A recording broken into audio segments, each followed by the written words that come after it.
Hello everyone, my name is Riley Ratka, and today we are going to be talking about Ruth Bader Ginsburg and philosophical ethics. The reason I wanted to cover this topic today was because unfortunately Ruth Bader Ginsburg did pass away, but she was very influential in the Supreme Court and making a lot of their decisions, and I believe she was a good force in the Supreme Court. So, moving on, we're going to talk a little bit about Supreme Court Justice Ruth Bader Ginsburg and basically an overview about how she got started and what she was like as a young law professional. So, it started out in the early 1970s as a lawyer professional after she graduated Harvard. She fought for equal rights for women. More specifically, earlier in her career as a Supreme Court justice, Ginsburg with 6 other justices made a ruling that the Virginia Military Institute could not remain an all-male institution. In that article, Ginsburg stated that although a large majority of women could not go through the rigorous training that was implemented at Virginia Military Institute, we could not eliminate all women from being allowed to participate in this training. So Ginsburg was really trying to promote an overall equality for everyone, not just men and not just women. She was trying to make sure it was equal for everyone. And even as an early judge, Ginsburg faced criticism, not only for her being a woman, but also having a family too. Other court justices even, not Supreme Court justices in this case, this would have been when she started out as a judge, actually stated that there was a potential for her family obligations to influence her rulings. And I think this is an important topic that will come into play a little later with some of the other subjects we cover. Fun fact, which I just thought was interesting that the article mentioned, was that Ginsburg actually took a nap during the 2015 State of the Union address by President Barack Obama. In the article, it made the joke, which I wish I could have used, but unfortunately we'll have to credit to the article, was that, she did not, in this case, plead the fifth. She stated that, yes, she did fall asleep, and she acknowledged it and apologized, but I did find that funny. But now let's move on to some of the concepts that were talked about in Chapter 3 and discuss how it exactly relates to Ginsburg. And the first concept we're going to talk about is utilitarianism and Supreme Court Justice Ginsburg. So, according to our text, utilitarianism is basically the greatest good for the greatest number. And, looking over the article, I had to ask myself this question. Are Ginsburg's displays as a lawyer, judge, and even Supreme Court justice display this social philosophy? I believe that Ginsburg in this case does display some of the qualities of a utilitarianism person and retain some of those in her social philosophy. This can be seen by some of her decisions in cases that she's made. Ginsburg, in a majority, if not all of her cases, has fought for equal rights for both sides. She wanted to make sure that there was an equal playing field, whether you were a minority, whether you were a woman, whether you were even a man. She wanted to make sure that there was an equal playing field. A brief way to describe this would be in the case of the Mother Brief. Ginsburg, in that case, defended a man who was trying to claim tax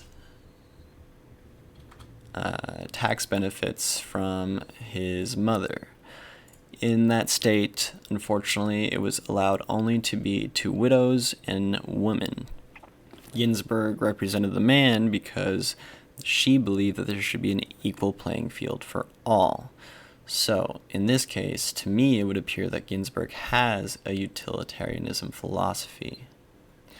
But can we go a little deeper into understanding what exactly drives Ginsburg?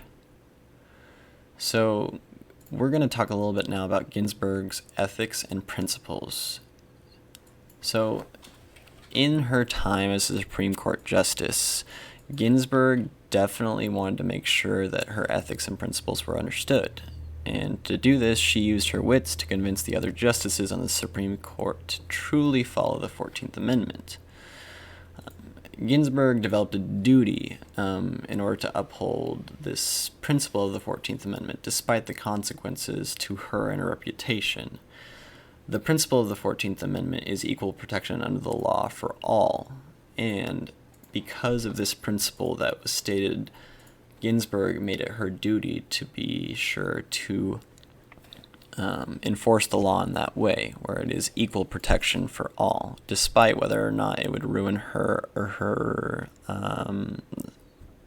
whether or not it would ruin her reputation, hurt her constituents. She believed in this principle and wanted to uphold it.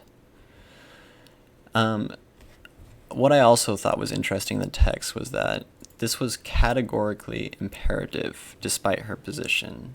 So, although she is a Supreme Court Justice, I believe Ginsburg holds this truth to be self-evident no matter whether or not she was a Supreme Court Justice, a U.S. citizen. She, as a person, believes this. And so this is one of the things that guides her in her decision-making for the United States Supreme Court at the time. Now, it's important to note, as the chapter did, the distinction between human rights versus legal rights. What did she fight for? In this case, I would say she did fight for both, but overall, she fought as a majority for human rights. She wanted to make sure that the protections of every man, woman, child, no matter their race, no matter their gender, were protected. Yes, she did fight for some cases, including, minimum wage, including other worker comp related topics in the Supreme Court. However, the difference between the human rights and the legal rights that I want to make clear is human rights are fighting for rights that are indicative to all humans, whereas legal rights can change from business to business. And I think it's important to note that we as humans have the human rights, but businesses also do have legal rights that can change. And that doesn't mean that they are similar or the same from all businesses. Now, the last thing I think I want to talk about in terms of Chapter 3 is Ruth Bader Ginsburg's character and integrity. So the textbook defined character as not like a suit of clothes that you step into or out of. Rather, the self is identical to a person's most fundamental and enduring dispositions, attitudes, values, and beliefs. I believe Ginsburg faced a lot of discrimination in her early career, whether that be from hiding her pregnancy, struggling to become a clerk in a court because she was a woman, or even as she became a judge, facing discrimination from her fellow colleagues about the fact that her family obligations would influence her decision-making. I believe this played a big role in developing Ginsburg's character, because not only do our parents and early environment shape us, but social institutions do as well. It even says from the text, our character affects how we act, but how we act ends up affecting our character. I believe this quote just really stuck out to me from the chapter because I do really believe in this. As your character changes, it does affect how you act. I believe Ginsburg in this case displayed that she wanted to pursue a greater career as a woman, and then from her actions, people often tried to wear her down or discriminate against her, and that ended up affecting her character even more. Now, for the three ethical frameworks, which really fits Ginsburg and which really fits her position? So she has demonstrated a mixture of all three ethical frameworks. However, Ginsburg showed her principles and ethics are what truly guided her. I think in her position, such as a Supreme Court Justice, it's really important to do two things which the other two principles unfortunately don't fulfill. The one would be that the greatest good does not always help everyone, just mostly everyone. Ginsburg was trying, yes, to help everyone, but she also wanted to make sure that minorities or even women were helped in this case. Not just the greatest number of good, in this case men, but also minorities and women. The next is that rulings made by a Supreme Court justice should not be based on character, but on principles and the duties developed out of these principles. As a Supreme Court justice, Ginsburg needs to follow the principles laid out in the Constitution. I believe she did that very well regarding the 14th Amendment, and has developed a duty to carry out those principles that were held out in the Constitution.